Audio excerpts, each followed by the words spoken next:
అందరికీ నమస్కారం అమ్మ. ఈరోజు మనం తెలుసుకుంటున్న అంశం ఏంటంటే 6వ తరగతి తెలుగులో 11వ పాఠ్యాంశమైన డూడు బసవన్న అనే పాఠ్యాంశానికి సంబంధించి టోటల్ నోట్స్ను చూద్దాం. మనం వీడియోలోకి వెళ్ళే ముందు ఇంకా మన ఛానల్ సబ్స్క్రైబ్ చేసుకుని వాళ్ళు ఎవరంటే దయచేసి సబ్స్క్రైబ్ చేసుకొని లైక్ చేసి షేర్ చేసి మీ ఫ్రెండ్స్కు రిలేటివ్స్ అందరూ సబ్స్క్రైబ్ చేసుకోమని చెప్పండి. నా ఛానల్ని సబ్స్క్రైబ్ చేసుకొని ప్రత్యక్షంగా పరోక్షంగా సపోర్ట్ చేస్తున్న వాళ్ళందరికీ పేరు పేరున ప్రత్యేకమైన హృదయపూర్వక ధన్యవాదములు. ఇంకా ఆలస్యం చేయకుండా వీడియోలోకి వెళ్ళిపోదాం. డూడు బసవన్న అనే పాఠ్యాంశానికి సంబంధించిన టోటల్ నోట్స్ ఇది. మొదటి ప్రశ్న, ఎక్కడ ధర్మ ప్రభువులుంటే అదే మా ఊరు అని బసవయ్య ఎందుకని ఉంటాడు? తర్వాతి ప్రశ్న, జాగ్రత్తగా స్క్రీన్ షాట్ తీసుకోండి అమ్మా. రెండవ ప్రశ్న, గంగిరెద్దుల ఆట ప్రాచీనమైనదని ఎలా చెప్పగలవు? జాగ్రత్తగా స్క్రీన్ షాట్ తీసుకోండి అమ్మా. అక్షరాలు కనుక క్లియర్గా కనిపించకపోతే నెట్ క్వాలిటీ పెంచుకొని స్క్రీన్ షాట్ తీసుకోండి.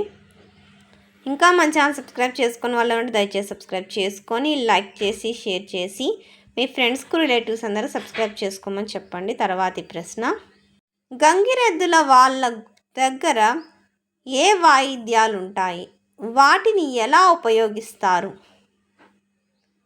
తర్వాతి ప్రశ్న, నాలుగవ ప్రశ్న, గంగిరెద్దుల ఆట ఎలా ఉంటుందో వర్ణిస్తూ రాయండి. తర్వాతి ప్రశ్న, ఇక్కడ ఒక వ్యక్తి గంగిరెద్దు చేత మోళి చేయిస్తుంటాడు, మరొక వ్యక్తి రామ్డోలు వాయిస్తుంటాడు.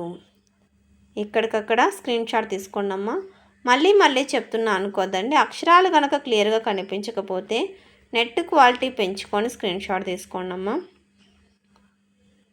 తర్వాతి ప్రశ్న, ఐదవ ప్రశ్న, గంగిరెద్దుల వాళ్ళు పల్లెటూరులోనే ఉండిపోవడానికి కారణం రాయండి.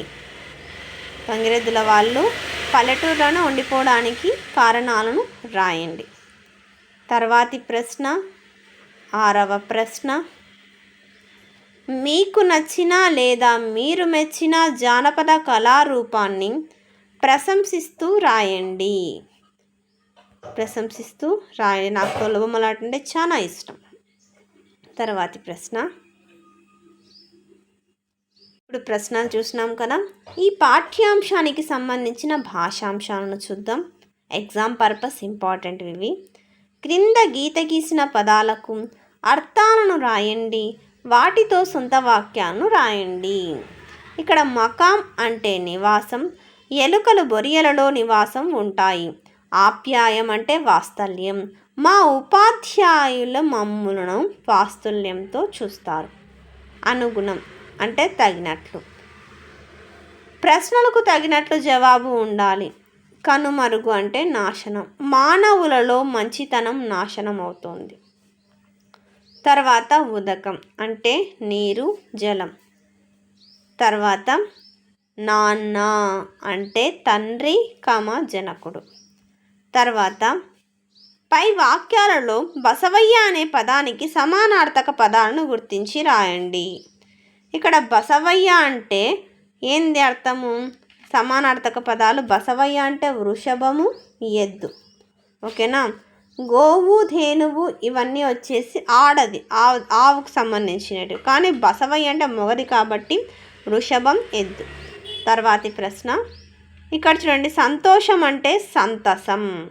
ఓకేనా? సంతోషం అంటే ఆనందం, సంతసం. ఇక్కడ సమానార్థక పదాలు ఇక్కడ ఉన్నాయి చూడండి. సంతోషం అంటే ఆనందం, సంతసం. తర్వాతి ప్రశ్న, క్రింది పదాలకు విశేషార్థాలను చదవండి, వాటితో సొంత వాక్యాలను రాయండి.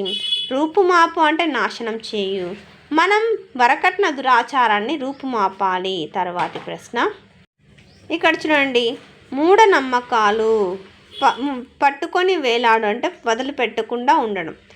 మూఢనమ్మకాలను పట్టుకొని వేలాడకూడదు. సొంత వాక్యంకి వస్తుంది. కాలు దువ్వు అంటే తగవుకు సిద్ధపడు. అయిన దానికి కాని దానికి అందరి మీద కాలు దువ్వడం మంచిది కాదు.